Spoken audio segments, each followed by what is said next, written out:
नमस्कार, हल्ला बोल टीवी देख रहे हैं आप। मैं हूं आपके साथ प्रियंका। देखिए, राजद ने एक ऐसा खुलासा किया है जिससे बिहार की राजनीति हिल जाएगी।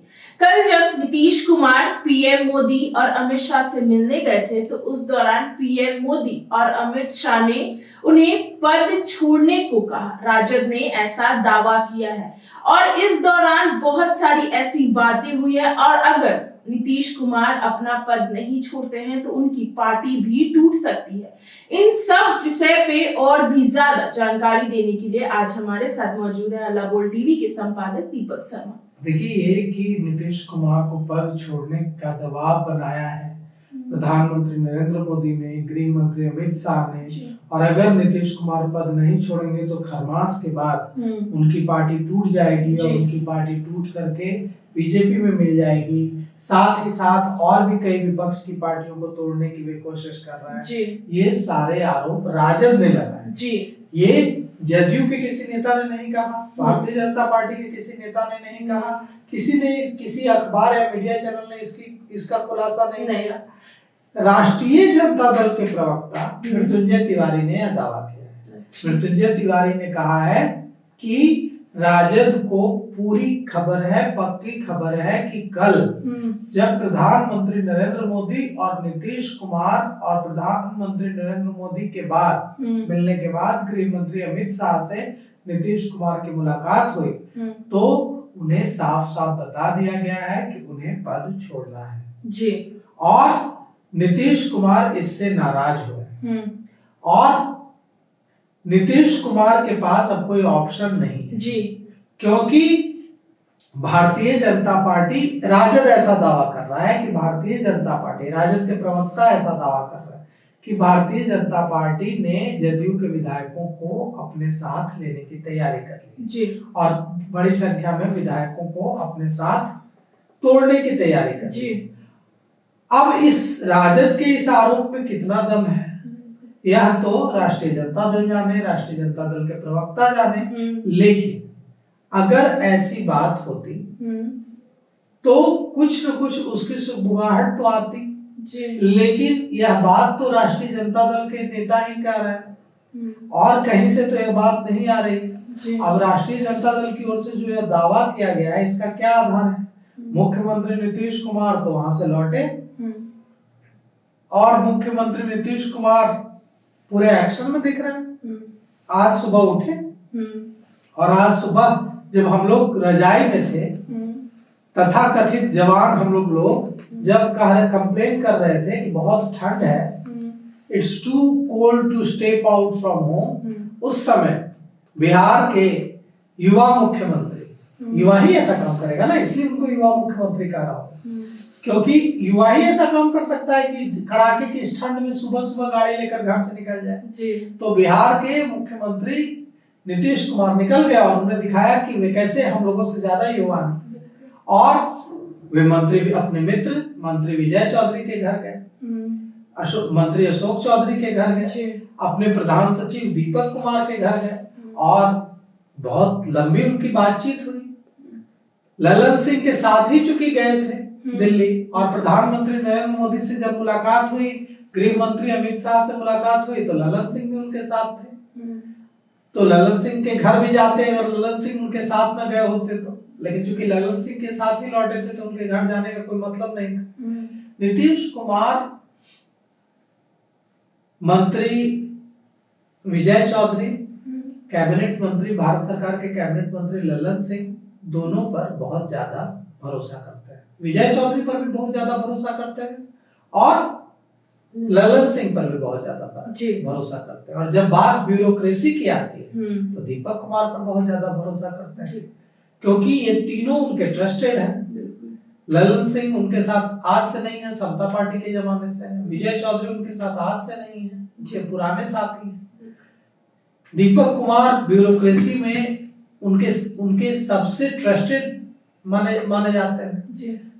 और यही वजह है कि सेवानिवृत्ति के बाद भी दीपक कुमार को उन्होंने प्रधान सचिव बनाया हुआ है। ये महत्वपूर्ण उन्हें जवाबदेही दी हुई है। इसीलिए आज सुबह नीतीश कुमार गए होंगे, अशोक चौधरी के पास भी गए जी, विजय चौधरी के पास भी गए, घर भी गए अब देखिए यहाँ पर नीतीश कुमार की खासियत अलग बनाती है नीतीश कुमार को। नीतीश कुमार मुख्यमंत्री हैं, उन्हें अगर किसी से मिलना होगा तो वे बुलाएंगे ना। वे कहते हैं विजय चौधरी को कि आइए विजय चौधरी जी, आप मेरे मुख्यमंत्री आवास आइए, एक मार्ग आइए, हम आपसे मीटिंग करेंगे, तो पहुंच जाते विजय चौधरी। वो कहते अगर अशोक चौधरी को कि अशोक चौधरी जी आ जाइए, अशोक चौधरी खुद से ड्राइव करके पहुंच जाते दौड़े दौड़े। वे अगर कहते प्रधान सचिव दीपक कुमार को, तो प्रधान सचिव दीपक कुमार सुबह के 6 बजे पहुंच जाते। लेकिन उन्होंने ऐसा नहीं किया। वे गाड़ी लेकर निकले और विजय चौधरी के घर गए, और वे गाड़ी लेकर निकले और अशोक चौधरी के घर गए, प्रधान सचिव दीपक कुमार के घर गए। क्यों करते हैं नीतीश कुमार ऐसा? क्यों नहीं नीतीश कुमार अपने आवास पर बुलाकर मिल लेते हैं? क्योंकि वे नीतीश कुमार है। नेता ऐसे ही बना जाता है। नेता इसीलिए किसी को कोई स्वीकार करता है। नेता का मतलब कुर्ता पैजामा नहीं होता है। नेता का मतलब होता है लीडरशिप क्वालिटी। जी। लीडरशिप क्वालिटी यही होती है कि जो आपके साथ काम कर रहे लोग होते हैं उन पे आप भरोसा करें और वे आप पर भरोसा करें, तब ट्रस्ट बनता है, तब कोई नेता बनता है, तब कोई लीडर बनता है। तो नीतीश कुमार लीडर है। आज देखिए क्या हुआ। आज सम्राट चौधरी, विजय सिन्हा, नितिन नवीन, संजय सरावगी जो भारतीय जनता पार्टी के नए प्रदेश अध्यक्ष हैं, वो सब रथ पर एक साथ थे। नितिन नवीन पटना है और एक रथ, उसमें नितिन नवीन बीच में खड़े थे, एक तरफ उनके संजय सरावगी खड़े थे, भारतीय जनता पार्टी के बिहार के प्रदेश अध्यक्ष, और दूसरी तरफ उनके खड़े थे विजय सिन्हा, और किनारे में खड़े थे सम्राट चौधरी। सम्राट चौधरी ने विजय सिन्हा को कहा कि आप इधर आ जाइए, हमको वहां खड़ा होने दीजिए बगल। नेता ऐसे नहीं बना जाता। यह तो मतलब आपके दिल का छोटापन दर्शाता है कि आप इससे असहज हो गए कि आप सम्राट चौधरी कौन है? सम्राट चौधरी भारतीय जनता पार्टी विधायक दल के बिहार के नेता हैं। विजय सिन्हा कौन है? विजय सिन्हा भारतीय जनता पार्टी विधायक दल के उप नेता हैं। तो सम्राट चौधरी सीनियर हैं पद में। सम्राट चौधरी को भारतीय जनता पार्टी ने नेतृत्व दिया है, इससे कोई इनकार कर सकता है कि विजय सिन्हा का नंबर सम्राट चौधरी के बाद आता है। यह तो इसी से साफ हो गया कि वे भारतीय जनता पार्टी के नेता चुने गए और विजय सिन्हा चुने गए उप नेता। लेकिन अगर नेता जिसे चुना गया वो अपने साथी को बगल में खड़ा देखकर असहज महसूस करने लगे, तो यह बात नेता नहीं बनाती। बिल्कुल।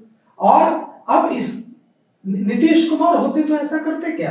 नीतीश कुमार अगर वहां पे खड़े होते और विजय चौधरी बगल में खड़े होते, और विजय चौधरी अगर कहते भी कि आप यहाँ आ जाइए, हम वहां चले जाते, कहते खड़े रहिए, कोई दिक्कत नहीं, वहीं खड़े रहिए, नहीं ठीक है। नीतीश कुमार ने क्या किया? नीतीश कुमार जब राजगीर गए सब इंस्पेक्टर्स के दीक्षांत समारोह में, तो प्रोटोकॉल तोड़ दिया। प्रोटोकॉल क्या था? प्रोटोकॉल था कि जो जीप निकलेगी परेड की सलामी लेने के लिए, मुख्यमंत्री जब जीप में निकलेंगे तो मुख्यमंत्री होंगे और उनके साथ डीजीपी विनय कुमार होंगे। लेकिन नीतीश कुमार ने क्या किया? यही नेता करता है। नीतीश कुमार ने सम्राट चौधरी को बुला लिया, जबकि प्रोटोकॉल नहीं है कि सम्राट चौधरी उसमें रहेंगे। सम्राट चौधरी नहीं कह रहे थे आइए। उसके बाद उन्होंने बुला लिया श्रवण कुमार को कि आइए। उसके बाद उन्होंने बुला लिया विजय चौधरी को कि आइए, आप भी आइए। उसके बाद उन्होंने रवि अधिकारी हैं, उनको बुला लिया, आप भी आइए। और सब लोग मिल करके प्रोटोकॉल तोड़ करके परेड की सलामी, परेड का निरीक्षण किया।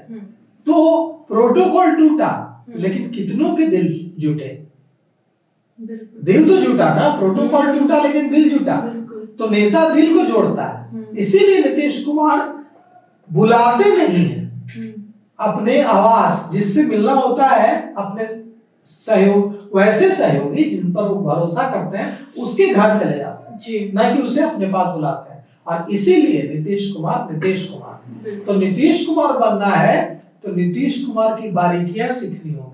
अपने साथियों पर भरोसा करना और अपने साथियों को सम्मान देना सीखना होगा, उनका मान रखना सीखना होगा। अपने साथियों को अपमानित करके कोई नेता नहीं बन सकता है। तो सुना आपने, इन सब को लेकर आपकी क्या राय है हमें कमेंट बॉक्स में बताएं। फिलहाल इस पेशकश में इतना ही। आगे की खबर देखने के लिए बने रहा हल्ला बोल टीवी के साथ। धन्यवाद।